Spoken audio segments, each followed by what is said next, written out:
നമസ്കാരം മാന്യ പ്രേക്ഷകരെ, വലിയ സ്നേഹ നമസ്കാരം. നോക്കൂ, കഴിഞ്ഞ ദിവസം നമ്മുടെ എല്ലാം ഭഗവാന്റെ പിറന്നാൾ ദിവസമായിരുന്നു, ശ്രീകൃഷ്ണ ജയന്തിയായിരുന്നു. നമ്മൾക്കറിയാം, ശ്രീകൃഷ്ണ ജയന്തിക്കൊക്കെ ഗുരുവായൂരിലുള്ള തിരക്കൊക്കെ നമ്മൾക്ക് എല്ലാവർക്കും അറിയാം. നമ്മളൊക്കെ എത്ര ഭക്തിയോടെയാണ് ഗുരുവായൂർ ക്ഷേത്രത്തിൽ പോയി കണ്ണനെ ഒരു നോക്ക് കാണാൻ വേണ്ടി പോവാറ് എന്നുള്ളതൊക്കെ നമ്മൾക്കറിയാം. പക്ഷെ ഇത്തരത്തിൽ വലിയ തിരക്കുള്ള ദിവസങ്ങളിലൊന്നും നമ്മളാരും അങ്ങനെ വല്ലാതെ കഷ്ടപ്പെട്ട് പോവാറില്ല. എന്നിരുന്നാലും അവിടെ തിരക്കിന്റെ ഒന്നൊന്നര കളിയായിരിക്കും എന്നറിയാം. ഭഗവാന്റെ തിരുനടയിൽ എത്തുമ്പോൾ നമ്മുടെ മനസ്സിലേക്ക് ഓടി വരുന്ന ആ ഒരു ഭക്തിയുടെ അളവ് എത്രത്തോളമാണ് എന്ന് നമ്മൾക്കറിയാം. പക്ഷെ ഇന്നലെ കഴിഞ്ഞ ദിവസം ഇവിടെ ഒരു കലാപ അന്തരീക്ഷം സൃഷ്ടിക്കാൻ വേണ്ടി ഒരു സ്ത്രീ മിനക്കെട്ട ഒരു വീഡിയോയുടെ ചില ഭാഗങ്ങൾ ഞാനിവിടെ കാണിച്ചു തരാം. ആ സ്ത്രീയെ നിങ്ങൾ എല്ലാവരും അറിയും. ആ സ്ത്രീ ഒരു മുസ്ലിം സ്ത്രീയാണ്. തട്ടമിട്ടുകൊണ്ട് ഗുരുവായൂർ ക്ഷേത്രത്തിന്റെ തിരുനടയിൽ നിന്നുകൊണ്ട് ഇൻഷാ അല്ലാഹ്, അല്ലാഹു അക്ബർ എന്നൊക്കെ പറയാനും ഭയക്കാതെ അതിനെല്ലാം സ്വാതന്ത്ര്യം കൊടുത്തുകൊണ്ട്, എന്നാൽ അമുസ്ലിങ്ങൾക്ക് അതല്ലെങ്കിൽ അഹിന്ദുക്കൾക്ക് അവിടേക്ക് പ്രവേശനം ഇല്ലെന്നും പറഞ്ഞ് യേശുദാസിനെ പോലെയുള്ള യഥാർത്ഥ വിശ്വാസികളെ കയറ്റാതിരിക്കുന്ന നമ്മുടെ ക്ഷേത്രം, അത് ക്ഷേത്രത്തിന്റെ ആ ഒരു നിബന്ധനകളായ നിയമമായതുകൊണ്ട് നമ്മൾക്ക് അങ്ങനെ വിടാം. പക്ഷെ ഇവരെ അഴിച്ചു വിട്ടിരിക്കുകയാണ്, അഴിഞ്ഞാടുകയാണ് ഈ സ്ത്രീ. അത് നിങ്ങൾക്ക് ഞാൻ കാണിച്ചു തരാം.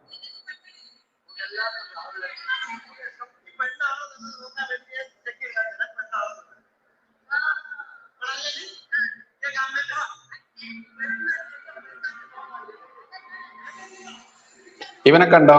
ഇവൻ കുറിയൊക്കെ തൊട്ടിട്ടുണ്ട്. ഇവൻ ആരാന്ന് ഞാൻ പറഞ്ഞു തരാട്ടോ. ഇതാരാന്ന് മനസ്സിലായല്ലോ? ഞമ്മന്റെ ബാലാമണി താത്ത. കണ്ടോ? ഒരു ഗുണ്ടയുമായി വന്നിരിക്കുകയാണ്. കസിൻ ബ്രദർ എന്നാണ് അവർ പറയുന്നത്. ഒരു ഗുണ്ടയുമായിട്ടാണ് കഴിഞ്ഞ ദിവസം ഭഗവാന്റെ പിറന്നാൾ ദിവസം അലങ്കോലമാക്കി ഭഗവാന്റെ തിരുനടയിൽ അഴിഞ്ഞാടുകയാണ് ആ സ്ത്രീ.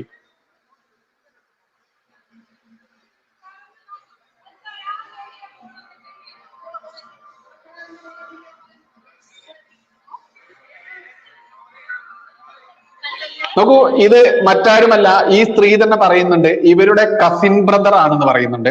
കസിൻ ബ്രദറുടെ വേഷം നമ്മൾ എല്ലാവരും ഒന്ന് കാണേണ്ടതാണ്. ചന്ദനക്കുറിയൊക്കെ തൊട്ട് പുള്ളി ഒരു കഴുത്തിൽ ഒരു സ്വർണ്ണമാലയൊക്കെ ഇട്ട് ഒരു മുണ്ടുമൊക്കെ, വെളുത്ത മുണ്ടൊക്കെയാണ് ഉടുത്തിരിക്കുന്നത്, ഷർട്ടൊക്കെയാണ് ഇട്ടിരിക്കുന്നത്. പൂർണ്ണമായിട്ടും ഒരു ഹിന്ദു വേഷധാരിയായിട്ടാണ് പുള്ളി വന്നിട്ടുള്ളത്. പക്ഷെ ഈ സ്ത്രീ, ഈ ജസ്ന സലീം എന്ന് പറയുന്ന സ്ത്രീ, ഭഗവാന്റെ ചിത്രം ആരോ വരച്ചു കൊടുത്ത ഒരു കോപ്പി, ഡ്യൂപ്ലിക്കേറ്റ് വരച്ചുകൊണ്ട് അത് 15,000-നും 20,000-നും ഒക്കെ വിറ്റുകൊണ്ട് ഹിന്ദുക്കളെ പറ്റിക്കുക. ഏതോ ഒരു ശങ്കരൻ നമ്പൂതിരിയോ ശങ്കരേട്ടനോ ഈ ചിത്രം വാങ്ങിയതോടുകൂടി കുട്ടികളില്ലാതിരുന്ന, അവർക്ക് കുട്ടികളുണ്ടായി, ധനമില്ലാതെ കഷ്ടപ്പെട്ടുകൊണ്ടിരുന്ന ഒരു വീട്ടുകാർക്ക് ധനം ഇങ്ങനെ കുമിഞ്ഞു കൂടി എന്നൊക്കെ പറഞ്ഞ് പച്ച നുണകൾ ചാനലുകളിലൂടെ വിളിച്ച് പറഞ്ഞുകൊണ്ട് മാർക്കറ്റ് ചെയ്തുകൊണ്ട് ഹിന്ദുക്കളെ പച്ച മലയാളത്തിൽ പറയുകയാണെങ്കിൽ ഊമ്പിച്ചുകൊണ്ട് തന്നെ ജീവിക്കുന്ന, അത്തരത്തിൽ ഈ പിക്ചർ വിറ്റുകൊണ്ട് എല്ലാ ഹിന്ദുക്കളെയും പറ്റിച്ചുകൊണ്ട്, അതിന്റെ മൂർധന്യാവസ്ഥ തന്നെയാണല്ലോ ഊമ്പിച്ചുകൊണ്ട് എന്ന് പറയുന്നത്. അങ്ങനെ ജീവിക്കുന്ന ഈ സ്ത്രീ കഴിഞ്ഞ ദിവസം ഇത്തരത്തിൽ ഒരു ക്ഷേത്രത്തിൽ കലാപാന്തരീക്ഷം സൃഷ്ടിക്കുക എന്ന് പറയുമ്പോൾ അതിന് കൂട്ടുനിൽക്കുന്നത് ആരാണ്? നോക്കൂ, മറ്റാരുമല്ല, ഹിന്ദുക്കൾ തന്നെയാണ് കൂട്ടുനിൽക്കുന്നത്. ഇവരുടെ സഹോദരൻ എന്ന് പറഞ്ഞു വന്ന് കൊണ്ടിരുന്നവർക്ക് ആരാന്നറിയാമോ? ഈ ചങ്ങാതിയുടെ ബാപ്പ മുസ്ലിമാണ്, ഉമ്മയോ അമ്മയാണ്. അതായത് ഹിന്ദു ആയിട്ടുള്ള സ്ത്രീയാണ് ഇവന്റെ അമ്മ എന്ന് പറയുന്നു, മുസ്ലിം ആയിട്ടുള്ള ആളാണ് ഇവന്റെ ബാപ്പ, ഇവന്റെ അച്ഛൻ എന്ന് പറയുന്നു. അപ്പോൾ ഇവൻ ഏത് മതപ്രകാരമാണ് ജനിച്ചതിന് ശേഷം ഇവൻ സുന്നത്ത് കഴിഞ്ഞിട്ടുണ്ടോ, ഇവൻ മുസ്ലിം ആണോ, സുന്നത്ത് കഴിഞ്ഞിട്ടില്ലെങ്കിൽ ഇവൻ ഹിന്ദു മതത്തിലേക്ക് കൺവേർട്ട് ആയിട്ടുണ്ടോ, എന്തിന്റെ അടിസ്ഥാനത്തിലാണ് ഇവൻ ഹിന്ദു ആണെന്നും പറഞ്ഞുകൊണ്ട് ഈ ക്ഷേത്ര നടയിൽ ഗുണ്ടായിസം കാണിക്കാൻ വേണ്ടി ഈ സ്ത്രീയുടെ കൂടെ വന്നിട്ടുള്ളത് എന്ന് ചോദ്യം ചെയ്യേണ്ട ഹിന്ദുക്കൾ പക്ഷെ ചെയ്തത് എന്തെന്നറിയാമോ? ഇവനും ഈ സ്ത്രീയും കൂടി വേറൊരു സ്ത്രീയെ ആക്രമിക്കുക, അവരുടെ അടുത്ത് ചെന്ന് അസഭ്യം പറയുകയാണ്, വിളിച്ച് അവരുടെ കൂടെ വന്ന വേറൊരു ഹിന്ദു സ്ത്രീയെ ഉപയോഗിച്ചുകൊണ്ട് അവരെ മോശമായ വാക്കുകൾ ഉപയോഗിച്ച് ചീത്ത പറയുകയാണ്. ഇതിന് കൂട്ടുനിൽക്കുന്നത് പൂർണ്ണമായിട്ടും അവിടെ കൂടിയിട്ടുള്ള ഭഗവാന്റെ പിറന്നാൾ ആഘോഷിക്കാൻ വന്നിട്ടുള്ള ആളുകൾ തന്നെയാണ്. ഇനി മറ്റൊന്ന് എടുത്ത് പറയേണ്ടതുണ്ട്. ഇവരുടെ പിറകെ വെറൈറ്റി മീഡിയ എന്ന് പറയുന്ന ഒരു ചാനൽ നമ്മളെല്ലാവരും കാണാറുണ്ട്. സോഷ്യൽ മീഡിയയിൽ സജീവമായിട്ട് വ്യത്യസ്ത വിഷയങ്ങളുമായി വരുന്ന ഒരു ചാനൽ തന്നെയാണ്, നല്ലൊരു ചാനൽ തന്നെയാണ്. അതിൽ നമ്മൾക്ക് എതിർ അഭിപ്രായമൊന്നുമില്ല. പക്ഷെ ആ സ്ത്രീ ഈ വെറൈറ്റി മീഡിയ എന്ന് പറയുന്ന ചാനലിനെയും കൂട്ടുപിടിച്ചിട്ടാണ് അവിടെ വന്നിട്ടുള്ളത്. ഞാൻ കഴിഞ്ഞ ദിവസം അവരുടെ ഫേസ്ബുക്ക് പേജിൽ കയറി നോക്കി. അവിടെ കൃത്യമായിട്ടും 5-6 വീഡിയോ ഈ ജസ്നയുമായി ബന്ധപ്പെട്ട് കഴിഞ്ഞ ദിവസം ഗുരുവായൂരിൽ ഇവർ അഴിഞ്ഞാടുന്നതുമായി ബന്ധപ്പെട്ടുള്ള വീഡിയോകൾ ചെയ്തിട്ടുണ്ട്. അവർക്ക് അതൊരു ബിസിനസ് തന്നെയാണ്. അത് ക്ഷേത്രമായാലും വേണ്ടില്ല, ഇനി മറ്റേതൊരു പുണ്യസ്ഥലമായാലും വേണ്ടില്ല, അതിന് മുൻപിൽ കലാപം അഴിച്ചു വിട്ടായാലും വേണ്ടില്ല, തുണി അഴിച്ചിട്ട് ആടിയാലും വേണ്ടില്ല, അത് വീഡിയോയിൽ പകർത്തിക്കൊണ്ട് അത് ബിസിനസ് ചെയ്തുകൊണ്ട് അത് കാശുണ്ടാക്കി അതിന്റെ മുതലാളിയും അതിന്റെ മുതലാളിയുടെ സ്റ്റാഫുകളും മുതലാളിയുടെ പെണ്ണുമ്പിള്ളി സ്റ്റാഫിന്റെ പെണ്ണുമ്പിള്ളി കുടുംബവും എല്ലാം നല്ല ഭക്ഷിച്ചോട്ടെ, ഒരു പ്രശ്നവുമില്ല. ഹിന്ദുവിന്റെ അമേധ്യം ഭക്ഷിച്ച് അവർ തൃപ്തി അടഞ്ഞോട്ടെ, യാതൊരു ബുദ്ധിമുട്ടുമില്ല. പക്ഷെ ഭഗവാന്റെ പിറന്നാൾ ദിവസം തന്നെ പൂർണ്ണമായിട്ടുള്ള മുസ്ലിം വേഷം ധരിച്ചുകൊണ്ട് ഈ തിരുനടയിൽ വന്നുകൊണ്ട് ഇൻഷാ അല്ലാഹ് അല്ലാഹു അക്ബർ എന്നൊക്കെ വിളിക്കുന്ന ഈ സ്ത്രീ അവിടെ കലാപാന്തരീക്ഷം സൃഷ്ടിക്കുന്നുണ്ടെങ്കിൽ അവരുടെ മനസ്സിൽ കണ്ണനോടുള്ള മനോഭാവം എന്താണ്? വെറും ബിസിനസ് തന്ത്രം മാത്രമാണ്. കണ്ണൻ എന്ന് പറയുന്ന ആ ഒരു ബിംബത്തെ വിറ്റ് കാശാക്കുക, അതിന് ശങ്കരേട്ടന്റെ ഭാര്യയ്ക്ക് ഗർഭമില്ലാത്ത കാര്യം പറഞ്ഞ് ഗർഭം ഉണ്ടായതും പിന്നെയോ പായ്യാരം പിടിച്ച് നടന്ന ഏതോ ഒന്ന് രണ്ട് ആളുകൾക്ക് ഇവരുടെ ഫോട്ടോ, ഇവർ സ്കെച്ച് എടുത്ത് വരയ്ക്കുന്ന ഫോട്ടോ ഉണ്ടല്ലോ, അത് വെച്ചപ്പോഴേക്കും ലക്ഷങ്ങൾ കോടികൾ വന്ന് മറിഞ്ഞവർ പണക്കാരനായി എന്നും പറഞ്ഞ് ഓരോ ഹിന്ദുവിന്റെയും പിടിക്കേണ്ട കൃത്യമായ സ്ഥലത്ത് തന്നെ പിടിച്ചുകൊണ്ട് അവരെ ചൂഷണം ചെയ്ത് ജീവിക്കുന്ന ഈ സ്ത്രീക്ക് ഇനിയും ക്ഷേത്ര നടയിൽ ഇത്തരത്തിൽ അഴിഞ്ഞാടാനുള്ള അവസരം ഒരു ഹിന്ദുവും അനുവദിച്ചു കൊടുക്കാൻ പാടില്ല. എനിക്ക് വിഷമം വന്നതെന്തെന്നറിയാമോ? ഞാൻ ഇന്നലെ ഈ വീഡിയോ കണ്ടപ്പോൾ ഞാൻ ഇങ്ങനെ ആലോചിച്ചു, ഭഗവാന്റെ പിറന്നാൾ ദിനത്തിൽ എത്ര ആദരവോടുകൂടി വിശ്വാസത്തോടു കൂടിയാണായിരിക്കും ഓരോ ഭക്തരും അവിടെ വന്നിട്ടുണ്ടാവുക. എന്നിട്ട് ഒരു ക്യാമറാമാനെയും വിളിച്ചുകൊണ്ട് ഒരു ചാനലുമായി കൂട്ടുപിടിച്ചുകൊണ്ട് ഏതോ ഒരു കുറി തൊട്ട ഒരുത്തനെയും കൂട്ടുപിടിച്ചുകൊണ്ട് എന്റെ കസിൻ ബ്രദറാ എന്ന് പറയുന്നത് ഇവരുടെ ഉമ്മാന്റെ ജ്യേഷ്ഠനാണോ അതല്ലെങ്കിൽ ഉപ്പാന്റെ ജ്യേഷ്ഠനാണോ എന്നൊന്നും പറയുന്നില്ല ഈ ചങ്ങാതിയുടെ ബാപ്പയായിട്ടുള്ള മുസ്ലിം. ആ മുസ്ലിം അയാൾ മുസ്ലിം പ്രകാരം സുന്നത്ത് കഴിച്ച് മുസ്ലിം ആയതാണോ എന്നുകൂടി അന്വേഷിക്കപ്പെടേണ്ടതുണ്ട്. ഇത്തരത്തിൽ ഹിന്ദുക്കൾക്ക് പ്രവേശനമില്ലെന്ന് ശക്തമായി ചെയ്യുന്ന ഈ ഗുരുവായൂർ ക്ഷേത്രത്തിലേക്ക് ഇവർ ചിത്രവുമായി ചെല്ലുക, ആ ചിത്രം വരച്ച കാലാവസ്ഥ അതല്ലെങ്കിൽ ചിത്രം വരച്ച അവരുടെ ശാരീരികാവസ്ഥ ഒന്നും നോക്കാതെ ആ ചിത്രം എടുത്ത് ഗുരുവായൂർ അമ്പലത്തിന്റെ ഉള്ളിലേക്ക് കൊണ്ടുപോകുക, എന്നിട്ടോ അത് മാധ്യമങ്ങളിലൂടെ പ്രദർശിപ്പിക്കുക. അത്തരത്തിൽ ഏതൊരു മുസ്ലിമും ഇത്തരത്തിൽ ഏത് രീതിയിൽ എന്ത് സാധനം കൊടുത്തു കഴിഞ്ഞാലും അതിലേക്ക് കൊണ്ടുപോകാൻ പറ്റുമെന്ന് പറഞ്ഞ് ഒരു വലിയൊരു സന്ദേശം നൽകുമ്പോൾ അവിടെ ദേവസ്വം ബോർഡ് ഭരിക്കുന്ന ഈ സർക്കാരിന്റെ പ്രതിനിധികളായിട്ടുള്ള സഖാക്കന്മാർ എല്ലാ അഴിഞ്ഞാട്ടത്തിനും ഗുരുവായൂർ അമ്പലനട തുറന്നു കൊടുത്തു എന്ന് പറയുമ്പോൾ അത് നാണക്കേട് ആർക്കാണ്? അത് ഭീഷണി ആർക്കാണ്? ഓരോ ഹിന്ദു മതവിശ്വാസികൾക്കും തന്നെയാണ്. നമ്മൾ കണ്ടു ശബരിമലയിൽ ആചാര അനുഷ്ഠാനങ്ങൾ നശിപ്പിക്കാൻ വേണ്ടി അവിടെ ഒരു കോടതി വിധിയുടെ ചുവട് പിടിച്ചുകൊണ്ട് അവിടേക്ക് കയറി പറ്റാൻ വേണ്ടി ശ്രമിച്ച ഒരുപാട് എണ്ണത്തെ നമ്മൾ കണ്ടില്ലേ? ഇത് തട്ടമിട്ട ഒരു പൂതന തന്നെ. നമുക്കറിയാം പൂതന എന്ന് പറയുന്ന കഥാപാത്രത്തെ, ഭഗവാനെ കൊല്ലാൻ വേണ്ടി വന്ന പൂതനയെ അവരുടെ ഒരു അമ്മിഞ്ഞപ്പാൽ കുടിച്ചുകൊണ്ട് തന്നെ അവസാനം അവരുടെ രക്തം പോലും ഊറ്റിക്കുടിച്ച് ആ രാക്ഷസിയുടെ യഥാർത്ഥ രൂപം വെളിയിൽ കാണിച്ച് സുന്ദരിയായ സ്ത്രീയിൽ നിന്നും പൂതനയിലേക്ക് മാറിയ ചരിത്രമൊക്കെ ആ കഥകളൊക്കെ നമ്മൾ വായിച്ചിട്ടുണ്ട്. ആ ഒരു ഐതിഹ്യത്തോടു കൂടി നമ്മൾ വായിച്ചിട്ടുണ്ട്. അത്തരത്തിൽ ആ ഒരു പൂതന, തട്ടമിട്ട പൂതന എന്ന് ഈ സ്ത്രീയെ വിളിച്ചാലും കുറ്റപ്പെടുത്താനാവില്ല. കാരണം ഭഗവാന്റെ തിരുനട അത്ര പരിശുദ്ധമായിട്ടുള്ള ആ തിരുനടയിൽ ഇത്തരത്തിലുള്ള ഒരു സ്ത്രീ ഇങ്ങനെ കടന്നു വന്നുകൊണ്ട് തട്ടഹസിച്ചുകൊണ്ട് അവിടെ കലാപം സൃഷ്ടിക്കുക എന്ന് പറഞ്ഞാൽ ഇതിൽ പരം മറ്റൊരു നാണക്കേട് വരാനില്ല എന്നുള്ളതാണ് യാഥാർത്ഥ്യം. ഇത് കാണേണ്ടത് തന്നെയാണ് നിങ്ങൾ. ഈ സ്ത്രീ ഇനി ഇതിലധികം ഇനി നാളെ വേറെ ഏതെങ്കിലും ആരാധനാലയത്തിൽ ചെന്നുകൊണ്ട് ഇതിപ്പോൾ നമുക്കറിയാം ഇതിപ്പോൾ ഗുരുവായൂർ അമ്പലം നടയാണ്, ഇനി അവർ പോകുന്നത് വേറെ. നമുക്കറിയാം ശബരിമലയിൽ ഇവർ ചെന്നുകൊണ്ട് ഇവർ കലാപം ഉണ്ടാക്കില്ല എന്ന് ആര് കണ്ടു? ആർക്കെങ്കിലും ഉറപ്പ് പറയാൻ പറ്റുമോ? ഇല്ല. ഹിന്ദു അവൻ എല്ലാ കാര്യങ്ങളും അത്ര കണ്ട് സഹിഷ്ണുതയോടുകൂടി തന്നെയാണ് കാണുക. പക്ഷെ സഹിഷ്ണുത ഒരു പരിധി കഴിഞ്ഞാൽ അത് ഓരോ ഹിന്ദുവിനും അപമാനമായി തന്നെ മാറും. ആ അപമാനം തന്നെയാണ് ഈ കാണുന്നത്.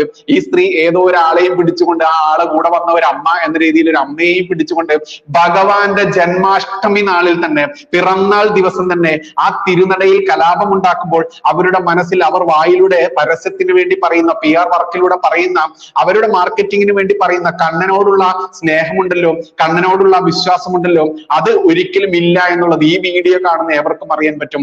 ഈ വീഡിയോ ഒക്കെ വിറ്റുകൊണ്ട് 8 9 വീഡിയോ, ഒരുപാട് വീഡിയോ ഈ സ്ത്രീയുടേത് എടുത്തുകൊണ്ട് കാശുണ്ടാക്കുന്ന ചാനലുകാർക്ക് അതൊരു ബിസിനസ് മാത്രമാണ്. ചാനലുകാരെ കൂട്ടുപിടിച്ച് വന്നുകൊണ്ട് അവിടെ ഭഗവാനെ ഒരു നോക്ക് കാണാൻ വേണ്ടി നിൽക്കുന്ന ഒരു വിശ്വാസിയായിട്ടുള്ള സ്ത്രീയെ ആക്രമിക്കുമ്പോൾ അത് കണ്ടു നിന്നുകൊണ്ട് ഇവർക്ക് സപ്പോർട്ടും കയ്യടിയും കൊടുക്കുന്ന ഓരോ ഹിന്ദുവും ഇതിന് ഉത്തരവാദി തന്നെയാണെന്ന് പറയേണ്ടതുണ്ട്. അല്ലെങ്കിൽ നമ്മുടെ ക്ഷേത്രം നമ്മുടേത് മാത്രമാണ്. ഓരോ ഹിന്ദുവിന്റെയും ക്ഷേത്രം ഓരോ ഹിന്ദുവിന്റെയും തന്നെയാണ്. ആ ഹിന്ദുവിന്റെ വലിയ ആചാരം നടക്കുന്ന, അനുഷ്ഠാനം നടക്കുന്ന വലിയ ഭഗവാന്റെ പിറന്നാൾ ദിവസം തന്നെ ഗുരുവായൂർ അമ്പല നടയിൽ വന്നുകൊണ്ട് ഈ തമ്മാടിത്തരം കാണിക്കാൻ ആരാണ് ഈ സ്ത്രീക്ക് പിൻബലമുള്ളത്? ആരാണ് ഈ സ്ത്രീയെ ഇങ്ങോട്ട് പറഞ്ഞു വിടുന്നതെന്ന് വലിയ ചോദ്യം തന്നെയാണ്. ഇത്രയും നാൾ ഞാൻ ഈ സ്ത്രീയുടെ കാര്യത്തിൽ വലിയ സ്ട്രോങ് ആയിട്ടുള്ള വാക്കുകൾ വളരെ ലേറ്റ് ആയിട്ട് തന്നെ പറയാറുള്ളൂ. ഇവർ കള്ള കേസുകൾ കൊടുത്ത ആ കേസിൽ ഒരുപാട് ബലിയാടാക്കപ്പെട്ട ഒരുപാട് യുവാക്കൾക്ക് വേണ്ടി നമ്മൾ ശബ്ദിച്ചിട്ടുണ്ട്. അപ്പോഴും അപ്പോൾ ഇവരെ ന്യായീകരിച്ചുകൊണ്ട് ഹിന്ദുക്കളും ക്രിസ്ത്യാനികളുമായിട്ടുള്ള ഒരുപാട് ആളുകൾ വന്ന് എന്നെ തെറി വിളിക്കാറുണ്ട്. പക്ഷെ നിങ്ങളൊന്ന് മനസ്സിലാക്കുക, നിങ്ങൾക്കുള്ള കുഴി നിങ്ങൾ തന്നെയാണ് വെട്ടുന്നത്. ഈ സ്ത്രീയുടെ മുഖം നിങ്ങൾ നോക്കുക, എന്തെങ്കിലും ഒരു വിശ്വാസത്തിന്റെ ഒരു കണിക കാണുന്നുണ്ടോ? ആ സ്ത്രീയുടെ ചിരിയും ആ സ്ത്രീയുടെ അട്ടഹാസങ്ങളും നിങ്ങൾ കാണുക.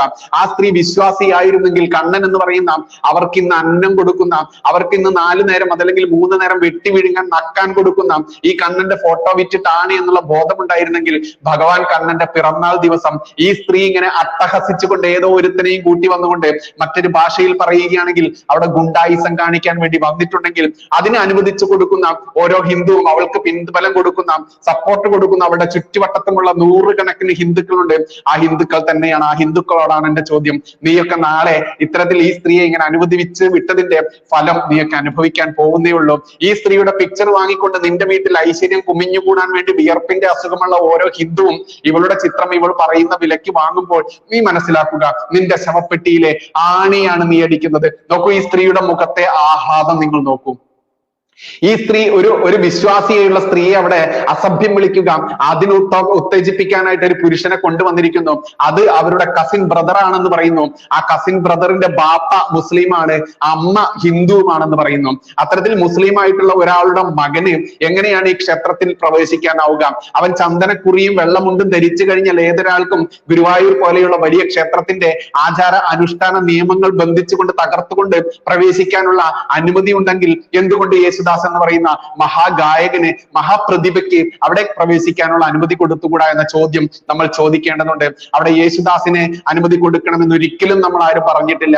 ഗുരുവായൂർ ക്ഷേത്രത്തിന്റെ പവിത്രത, ഗുരുവായൂർ ക്ഷേത്രത്തിന്റെ നിയമം അതിനനുസരിച്ച് തന്നെ ആയിരിക്കണം അവിടുത്തെ ചിട്ടവട്ടങ്ങൾ. പക്ഷേ ഇതുപോലെ ഒരു സ്ത്രീയെ അവിടെ അഴിഞ്ഞാടാൻ ഇനിയും അനുവദിക്കുന്നുണ്ടെങ്കിൽ ഹിന്ദുവെ നീ എഴുതി വെച്ചോ, ഇത് നിന്റെ അവസാനത്തെ ആണി തന്നെയാണ് നീ അടിക്കുന്നത്.